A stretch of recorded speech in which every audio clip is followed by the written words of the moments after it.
यह कहानी एक ऐसे व्यक्ति के बारे में है जिसने अपने जीवन में अद्वितीय राह चुनी और उसने अपनी आत्मा की गहराई से जीने का निर्णय लिया। वीरेंद्र एक साधारण सा बचपन गुजार रहा था, लेकिन उसकी आदत थी अलग थलग सपनों के पीछे भागने की। उसका सपना था कि वह विश्व भर में अपने कला को प्रस्तुत करे, लेकिन उसके परिवार की आर्थिक स्थिति ऐसी नहीं थी कि वह उसे पूरा कर सके।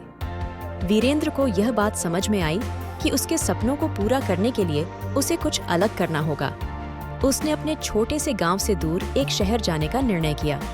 उसने वहां नौकरी ढूंढी और एक छोटे से कला स्टूडियो में काम शुरू किया। शुरुआत में समस्याएं आईं, उसका अनुभव कमजोर था, लेकिन वह अपने सपने को हासिल करने के लिए हार नहीं माना।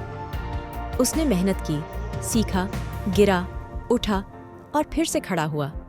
उसने नए तरीके सीखे, अपनी कला में परिपूर्णता की कोशिश की और अंततः उसका काम मान्यता प्राप्त करने लगा।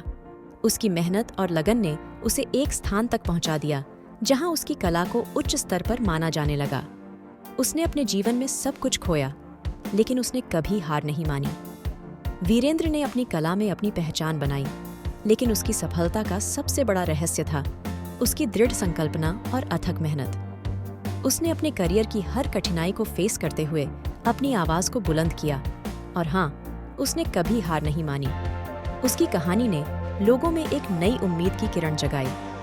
उसके संघर्ष ने सिद्ध किया कि अगर कोई अपने सपनों के पीछे जागरूक है और उन्हें पूरा करने के लिए तैयार है, तो वह सफलता के रास्ते में कोई भी बाधा नहीं हो सकती।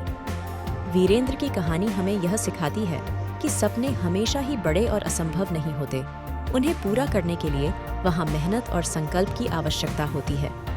जीवन में समस्याओं और परिस्थितियों से डरना नहीं चाहिए, बल्कि उन्हें अपने लिए एक अवसर मानना चाहिए जिसे उन्हें अपने सपनों की ओर बढ़ने में मदद मिलती है। जीवन में असफलता से हार नहीं माननी चाहिए, बल्कि उसे एक नई शुरुआत के रूप में देखना चाहिए। हर चुनौती को एक अवसर मानना चाहिए जो हमें और बेहतर बनाने का मौका देता है। वीरेंद्र ने अपने अनुभव से हमें यह सिखाया कि सपनों को पाने के लिए उम्मीद और मेहनत सबसे महत्वपूर्ण होते हैं।